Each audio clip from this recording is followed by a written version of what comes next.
नमस्कार महादेव। नाम तो हम सब रोज ही सुनते हैं, है ना? लेकिन आज हम भगवान शिव से जुड़ी उन गहरी, कभी कभी विरोधाभासी और सच में हैरान कर देने वाली पौराणिक कथाओं के रहस्यों को डिकोड करने वाले हैं। तो बिना किसी देरी के सीधे प्राचीन स्रोतों से इस रहस्यमय ज्ञान को समझने का सफर शुरू करते हैं।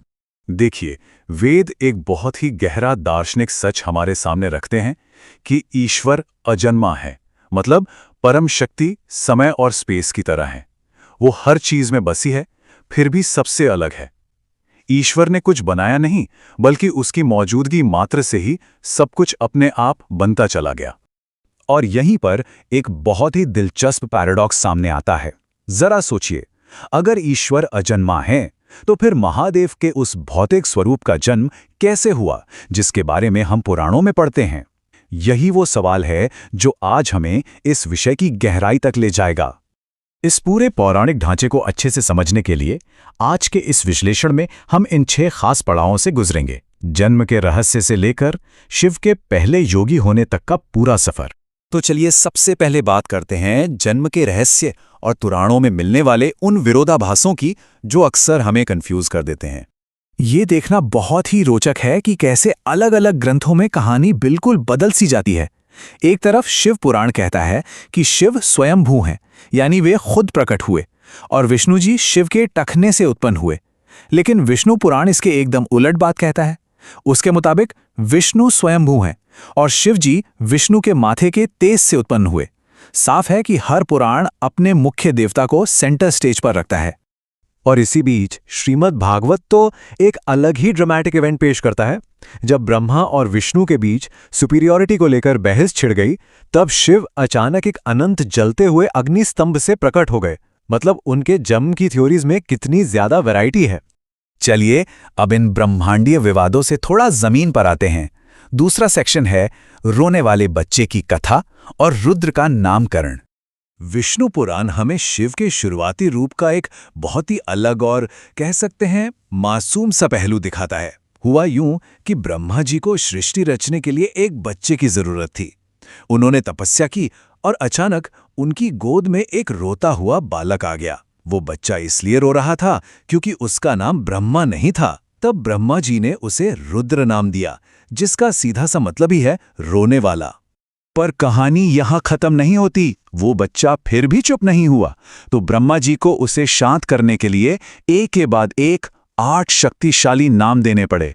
रुद्र, शर्व, भाव, उग्र, भीम, पशुपति, ईशान और महादेव। शिव पुराण तो ये भी कहता है कि ये नाम बकायदा पृथ्वी पर उकेरे गए थे। अब आते हैं तीसरे हिस्से पर, रौद्र अवतार, वीरभद्र का भयंकर क्रोध। जब ये कॉस्मिक फोर्स अपने चरम गुस्से पर पहुंचती है तो क्या होता है? दक्ष प्रजापति के यज्ञ वाली घटना तो हम सबको पता ही है। जब माता सती ने अपने पति के अपमान के कारण यज्ञवेदी में अपने प्राण त्याग दिए, तो इस दर्दनाक घटना ने शिव के सबसे पहले और सबसे खौफनाक रौद्र रूप को ट्रिगर कर दिया। वीरभद्र के जन्म का वो सीन सच में बहुत विस्फोटक है। जरा इमेजिन कीजिए, क्रोध में आकर शिव ने अपनी एक जटा जोर से उखाड़ी और उसे सीधे एक पहाड़ पर दे मारा, और उसी पल महाभयंकर वीरभद्र प्रकट हुए।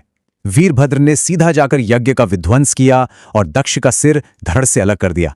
हालांकि बाद में देवताओं के रिक्वेस्ट पर दक्ष को बकरे का सिर लगाकर जिंदा कर दिया गया था। वैसे सिर्फ वीरभद्र ही नहीं, पुराणों में शिव के 18 और अवतारों का भी जिक्र है। इस लिस्ट में नंदी, भैरव, अश्वत्थामा और यहां तक कि भगवान हनुमान भी शामिल हैं। ये पूरी लिस्ट दिखाती है कि शिव का स्वरूप असल में कितना विशाल और कॉम्प्लेक्स है। चलिए अब आगे बढ़ते हैं। ब्रह्मांडीय स्तंभ और अरुणाचल की वो ऐतिहासिक घटना जो निराकार को साकार रूप से जोड़ती है।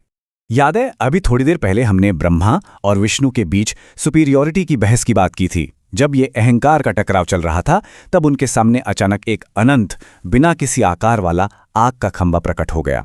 दोनों ने कई युगों तक उस खंभे का आदि और अंत खोजने की कोशिश की, पर बिल्कुल फेल रहे। आखिरकार जब उन्हें अपनी गलती का एहसास हुआ, तब उन्होंने देखा कि शिव अरुणाचल में एक भौतिक लिंग के रूप में प्रकट हुए हैं। शिव ने ये क्लियर कर दिया कि ब्रह्मा और विष्णु दोनों बराबर हैं, और उन्होंने हम इंसानों की पूजा और मोक्ष के लिए धरती पर अपना ये साकार रूप दे दिया। अब आते हैं अपने 5वें पॉइंट पर, आदि रूप सदाशिव। इस पूरी माइथोलॉजी का असली स्केल समझना है ना, तो हमें इन त्रिदेवों से भी थोड़ा पीछे जाना पड़ेगा।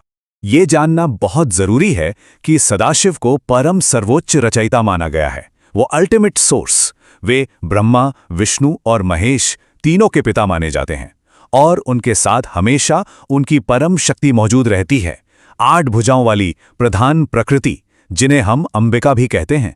और ये इवोल्यूशन देखना काफी दिलचस्प है। प्राचीन वैदिक काल में जिनकी पूजा एक उग्र आदिम शक्ति रुद्र के रूप में की जाती थी, आगे चलकर पौराणिक काल में वही त्रिदेवों में से एक महेश या महादेव के भौतिक रूप में पहचाने जाने लगे। मतलब समय के साथ उनकी पहचान कैसे विस्तृत हुई है। और अब हमारा आखिरी लेकिन शायद सबसे दिलचस्प सेक्शन, प्रथम योगी, आदिदेव और योग का दुनिया भर में प्रसार। ग्रंथ बताते हैं कि आज से करीब 15 से 20 हजार साल पहले एक प्राचीन हिमयुग यानी आइस एज के दौरान भगवान शिव ने कैलाश पर्वत को अपना निवास स्थान बनाया था। यहीं से वे आदिदेव कहलाए, जिन्होंने इस धरती पर जीवन का सबसे पहला ज्ञान फैलाया। आदि योगी के रूप में उन्होंने केदारनाथ के पास कांति सरोवर पर अपने पहले 7 शिष्यों को नॉलेज दी। और फिर पता है क्या किया? उन्होंने इन सप्त ऋषियों को योग के 7 मूल आयामों को फैलाने के लिए दुनिया के अलग अलग कोनों में भेज दिया। मध्य एशिया, मध्य पूर्व, दक्षिण अमेरिका, पूर्वी एशिया। ये मानव जाति के लिए योग का एकदम पहला ग्लोबल स्प्रेड था।